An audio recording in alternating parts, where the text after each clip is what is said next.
Car clean అయిపోయింది sir. ఎంత డబ్బులు ఇవ్వాలి? 10-20 ఎంత కొంత ఇవ్వండి సార్. ఇదిగో 500. సార్ నాతో చిల్లర లేదు. నాతో కూడా లేదు. సర్లే పోయి చేంజ్ తీసుకొని రాపో.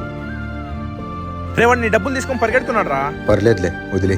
రేవాడిని 500 తీసుకొని పోతున్నాడు రా. వదిలే, వాడికి 500 అదృష్టం ఉంది. ఏంది అర్థం కాలేదు. వెయిట్ చేయి, నీకే అర్థమవుతుంది. బాగా ఆకలిగా ఉంది, ఏమన్నా పని ఉంటే చెప్పండి, చేస్తాను. సర్లే వెళ్ళి నా కార్ క్లీన్ చేయి. అయిపోయింది సార్. సరే అంకుల్, ఎంత ఇవ్వాలా? 10-20 ఎంతో కొంత ఇవ్వండి సార్. ఇదిగో 500. చిల్లర లేదు సార్. పోనీ చేంజ్ తీసుకొని రాపో. సరే సార్. ఆయనకి రాడు, డబ్బులు పోయినట్లే వదిలే. మీ 490 రూపాయలు చేంజ్. కాదు అంకుల్, మీరు 10 రూపాయలు తీసుకున్నారు అంతేనా? అంతే కదా సార్, కార్ ఆల్రెడీ క్లీన్ గానే ఉండే, అందుకే 10 రూపాయలు తీసుకున్నాను. ఎందుకు మరి అంత లేట్ చేశారు? నా వాళ్ళకం చూస్తూ ఎవరు సార్ అయ్యా అడుక్కోవడానికి వచ్చాడు అనుకున్నారు. మీరు అనుకుంటే 500 తీసుకొని వెళ్ళిపోవచ్చు కదా. ఇంత కష్టం వచ్చినా కష్టపడే తిందాం. ఈ డబ్బు తీసుకొని మీ నుంచి తప్పించుకోవచ్చు, ఆ పైవాడి నుంచి తప్పించుకోలేం కదా. సరే అంకుల్, నా ఆఫీస్ లో సెక్యూరిటీ జాబ్ ఉంది. తినడానికన్నా ఉండడానికి ఇల్లు అన్ని ఇస్తాను, వచ్చి చేసుకోండి. చాలా థ్యాంక్స్ అయ్యా. ఇప్పుడు అర్థమైందా?